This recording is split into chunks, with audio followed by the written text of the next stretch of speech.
ರಥಸಪ್ತಮಿ ಸೋಮವಾರದಿಂದ ಶನಿವಾರ ಸಂಜೆ 6 ಗಂಟೆಗೆ.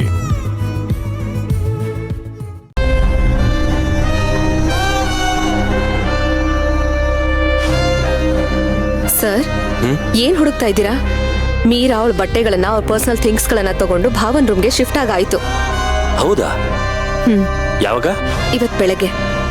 ಅಯ್ಯೋ, ಅದೊಂದು ದೊಡ್ಡ ಕಥೆ. ನಿಧಾನವಾಗಿ ನಿಮ್ಗೆ ಆಮೇಲೆ ಹೇಳ್ತೀನಿ. ಸರಿ, ನೀನ್ ಬಾ ನನ್ ಜೊತೆ. ಎಲ್ಲಿಗೆ? ಬಾ ಹೇಳ್ತೀನಿ.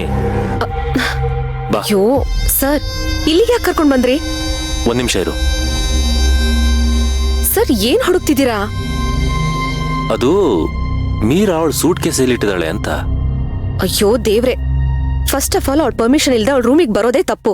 ಅಂಥದ್ರಲ್ಲಿ ನಿಮಗೆ ಯಾಕ ಮೀರನ್ ಸೂಟ್ ಕೇಸ್ ವಿಷಯ? ಪರ್ಮಿಷನ್ ಇಲ್ದೆ ಅವಳು ನಮ್ಮ ಲೈಫ್ಗೆ ಬಂದಿದ್ದಾಳಂತೆ. ಇನ್ನು ಸೂಟ್ ಕೇಸು. ಅಯ್ಯೋ ಸರ್, ಬೇಡ ಸರ್, ನೀವು ತಪ್ಪು ಮಾಡ್ತಾ ಇದ್ದೀರಾ. ತಪ್ಪು ಮಾಡ್ತಾ ಇಲ್ಲ, ನಿಜವಾದ ತಪ್ಪಿತಸ್ಥರು ಯಾರು ಅಂತ ನಿನ್ ಮುಂದೆ ಬಯಲು ಮಾಡ್ತಾ ಇದ್ದೀನಿ. ಈಗ ಯಾರು ತಪ್ಪು ಮಾಡಿದ್ದಾರೆ? ಇಷ್ಟು ದಿನ ನೀನು ಯಾರನ್ನ ತಲೆ ಮೇಲೆ ಇಟ್ಕೊಂಡು ಮೆರೆಸ್ತಾ ಇದ್ದೋ ಅವ್ರ ಬಂಡವಾಳ ಇದರಲ್ಲಿದೆ. ಇರು.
ಅರ್ಜುನ್ ಸರ್, ಇದೇನಿದು?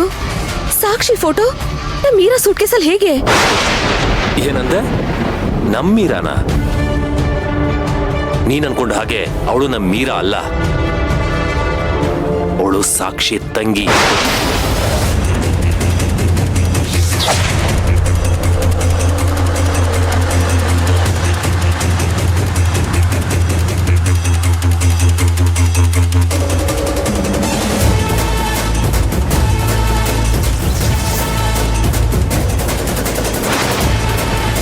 ನಾನು ನೀನು ಜೈಲು ಕಳಿಸಿದ್ವಲ್ಲ, ಆ ಸಮಾಜ ದ್ರೋಹಿ ಸಾಕ್ಷಿ,